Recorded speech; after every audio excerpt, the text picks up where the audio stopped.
All right, this is going to be a video, excuse me, on doing the grasses, but I'm also going to kind of put this all together, to start to work to do a whole landscape a little bit. So I'll try to do this in stages to make it manageable, but I'm going to use this as my reference, this scene here. So I'm going to paint this guy, but I'm not going to worry about making the clouds. I'll put some clouds in it, but I'm not going to worry about making them exactly like this. Of course, never should you try to make it exactly like the photo. You use it as a reference, and you kind of go by this, just to get an idea starter.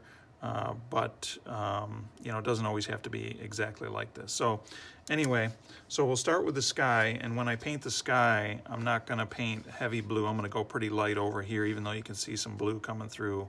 I'm going to keep it pretty light over there because I don't want the blue interfering with my greens. That's one of the drawbacks with watercolors, is that you have to be conscious of the transparency of the medium. So I'm going to wet. Now what I did is I just drew a line right here that's separating, that's kind of my horizon line, separating my sky from the grass. Now that's the line right here where the trees meets the grass, okay? So I'm going to use my clear water, and I'm going to wet the paper, the sky anyway. And I guess I'm going to go over where the trees are, but that's all right. I'm going to fade it out before I get there anyway.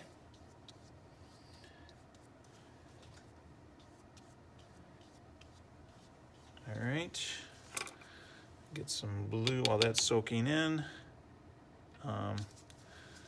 Get some blue going. Probably more than what I needed. That's soak in a little bit more. And they're kind of wispy clouds. I'm going to leave out some, letting that soak in. Sorry, I should have. Let's see how much it wants to. Okay, yeah, it's. All right, there we go. All right. Add a little bit more. I wanted to see how far it was going to bleed. And just kind of come down into here. Let this kind of fade into these trees over here. I can do some light blue into that area. And that's pretty much going to be it. Maybe I can add a little bit to reinforce the darkness of the blue up there. And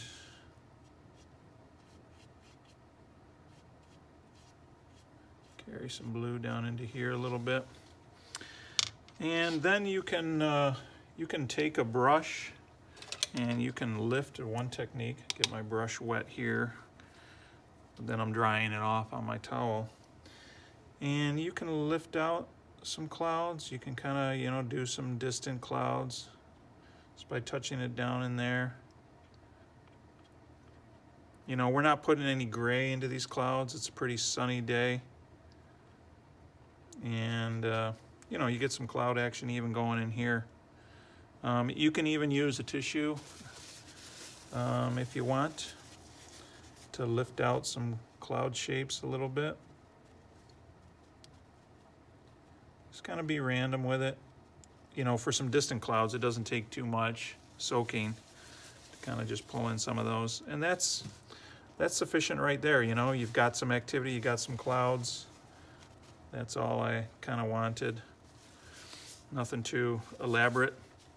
And then we will, I guess I'm going to let this dry before I do my distant trees.